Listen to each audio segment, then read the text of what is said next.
Hello बच्चों, let's read our question. What is correct for blood group O? Blood group O के लिए कौन सी बात ठीक है ये हमें बताना है. Option A, no antigen but both A and B antibodies are present. A antigen and B antibody.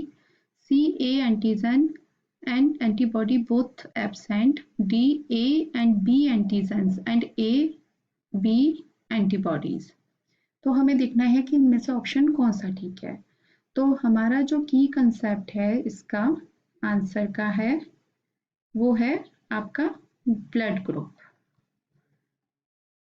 Blood group के बारे में अभी हम पढ़ लेते हैं. यहाँ पर ब्लड ग्रुप किससे, ब्लड में पाए जाने वाले एंटीजन्स की वजह से ब्लड ग्रुप को 4 टाइप्स में बांटा गया है.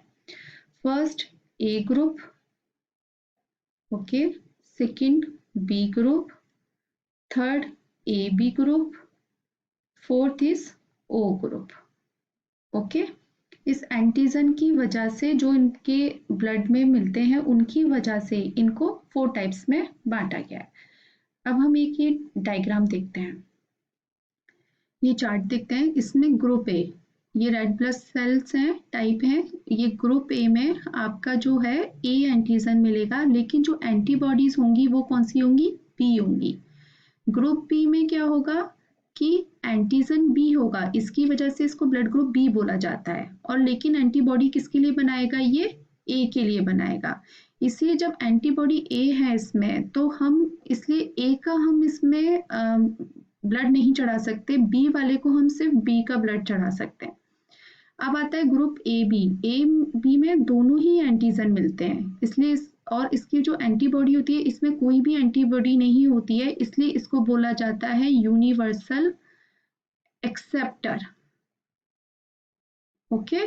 क्योंकि इसमें जो एंटीबॉडी है वो कोई भी नहीं है, इसको कोई भी ब्लड दे सकता है.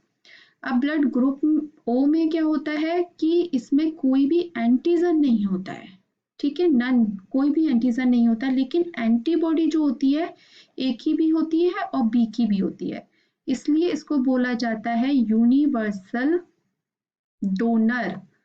तो ये क्या करता है, ये ए को भी ब्लड दे सकता है, बी को भी ब्लड दे सकता है और ए बी को भी दे सकता है. ओके. तो इसको यूनिवर्सल डोनर माना जाता है. तो इसमें क्या है, आपके एंटीजन प्रेजेंट नहीं है लेकिन एंटीबॉडी ए और बी प्रेजेंट है. Now come on our options. Blood group O की बात कर रहा है यहाँ पर. No antigens but both A and B antibodies are present. तो हमने यही बात करी थी, ओ ब्लड ग्रुप में एंटीजन नहीं है लेकिन दोनों ही एंटीबॉडीज प्रेजेंट है. तो हमारा ये ऑप्शन क्या हो जाता है, आपका ठीक हो जाता है. A antigen and B antibody बिल्कुल गलत है, क्योंकि एंटीजन तो होता ही नहीं. एंटीजन एंटीबॉडी बोथ एब्सेंट, तो ये भी गलत है क्योंकि एंटीबॉडीज होती हैं. A and B antigens and A and B antibody, तो ये गलत है, तो एंटीजन होते ही नहीं है. तो हमारा आंसर जो क्या बन रहा है, ऑप्शन ए, जिसमें कि no antigens but both A B antibodies are present. तो आई होप आपको ये आंसर समझ में आया होगा. Thank you so much. All the best.